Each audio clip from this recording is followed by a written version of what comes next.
Hello everyone, I am Nancy Fazal, welcoming you all to this presentation on paper titled OpenStreetMap for Content Creation in Location-Based Games. It is based on the research carried out on our in-house location-based game called OMOPSI. My fellow authors are Dr. Radu Mariescu Istrador and Professor Pasi Franti. We are from School of Computing at University of Eastern Finland.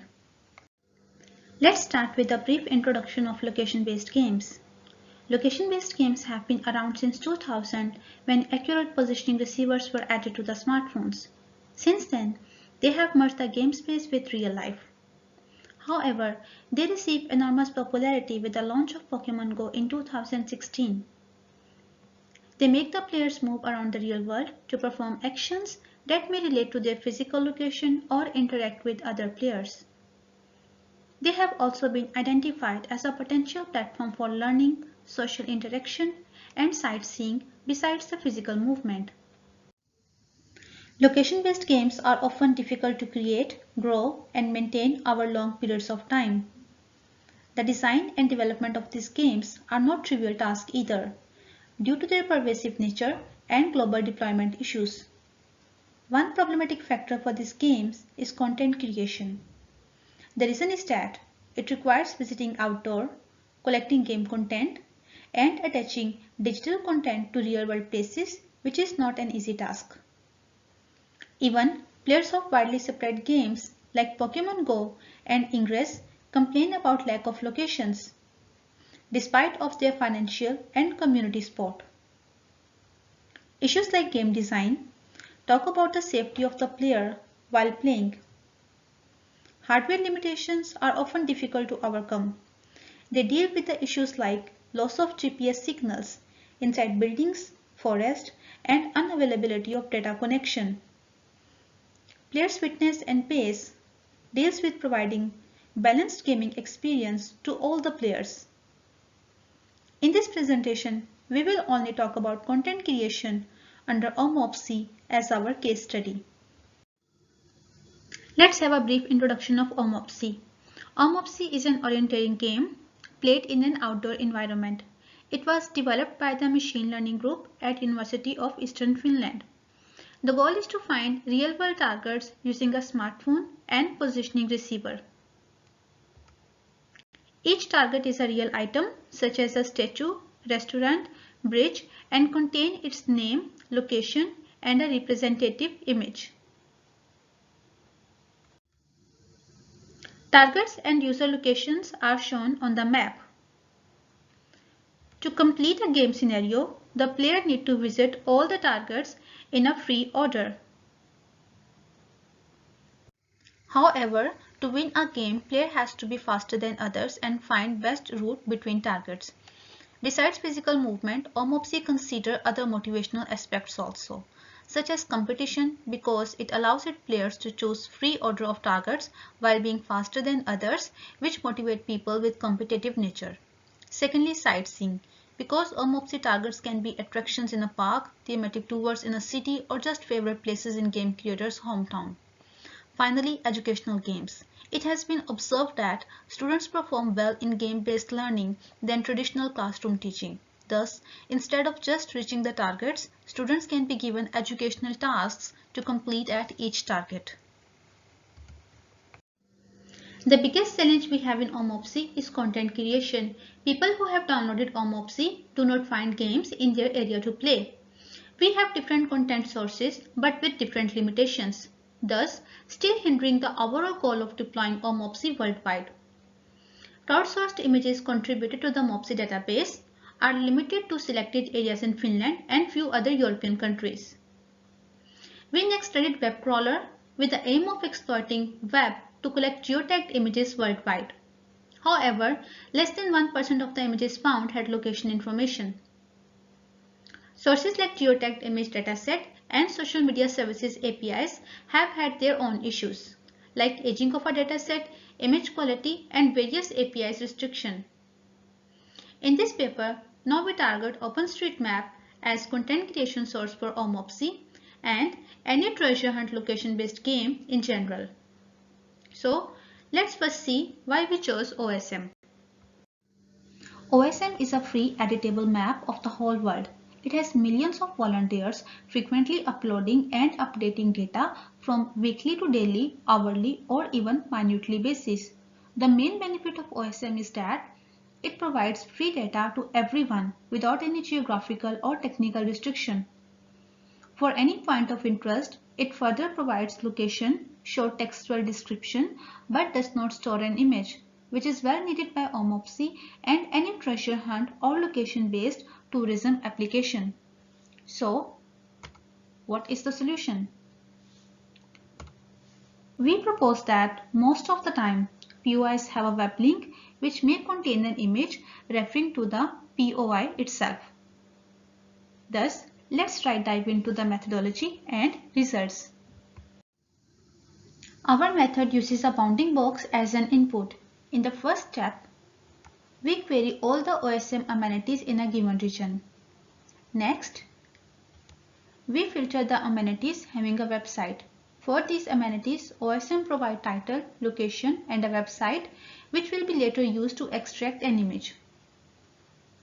All the fetched amenities are now considered as candidates.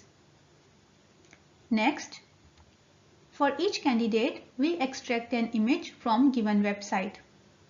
If the website is a Wikipedia page or some other service with systematic formatting, it is quite easy to implement automatic extraction.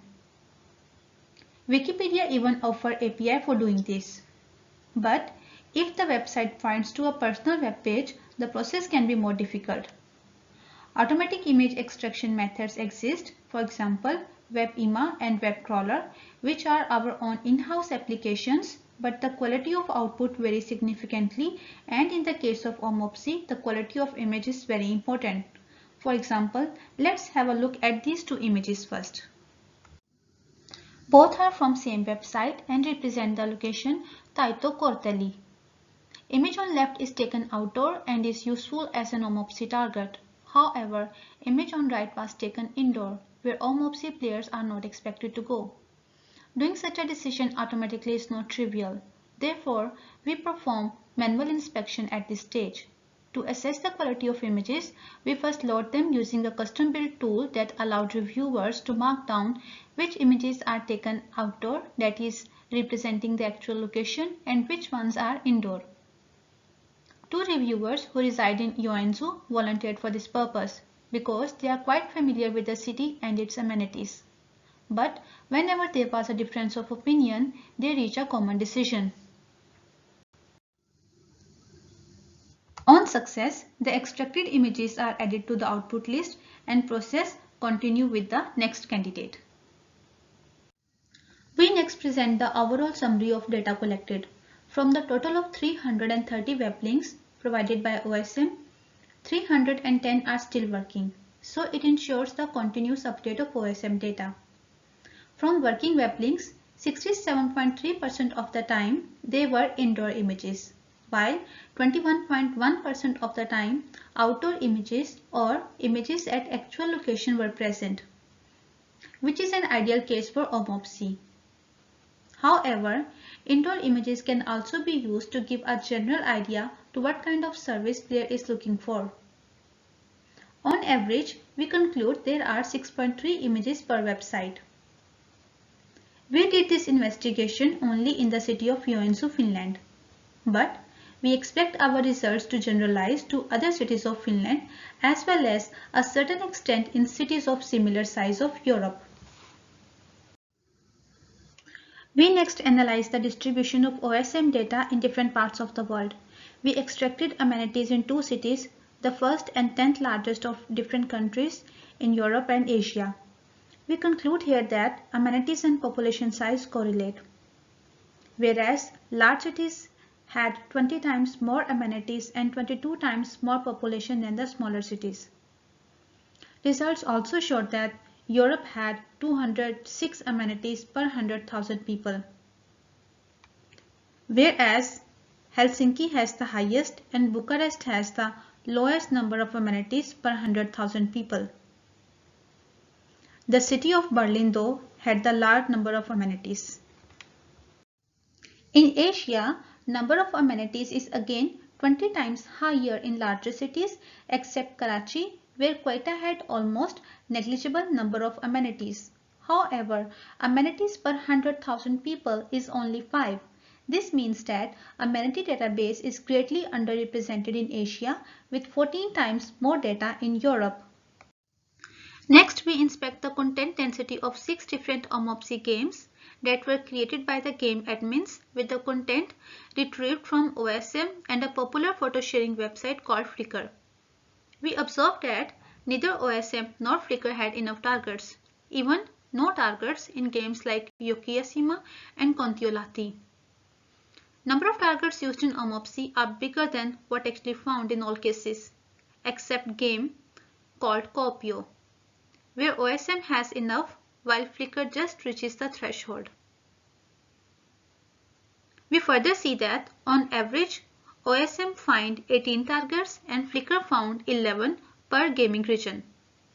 So we can say that OSM achieved 28% from the desired and Flickr achieved 17%. It has also been observed that OSM and Flickr perform well in downtown areas, for example in game Kopio, in comparison to the gaming regions that are rural or suburban areas. We can also see that Flickr has a large number of images in most of the cases that are quite enough to generate enough targets for a game, but their usability is quite low. Hence, they were discarded. Here are some examples that comprise the largest ratio of total images collected from Flickr and ultimately not found useful. Images of people, food, animal, or other objects that are not any permanent landmark, or images that are taken from a far distance to the actual object are not suitable as OMOPSI targets.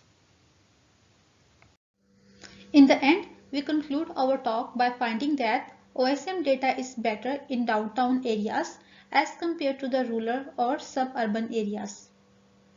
There were 3 times more indoor images than outdoor or images at actual location. In Asia, OSM data is greatly underrepresented with 14 times more data in Europe. Lastly, OSM has outperformed our previously studied methods. Thank you so much for listening.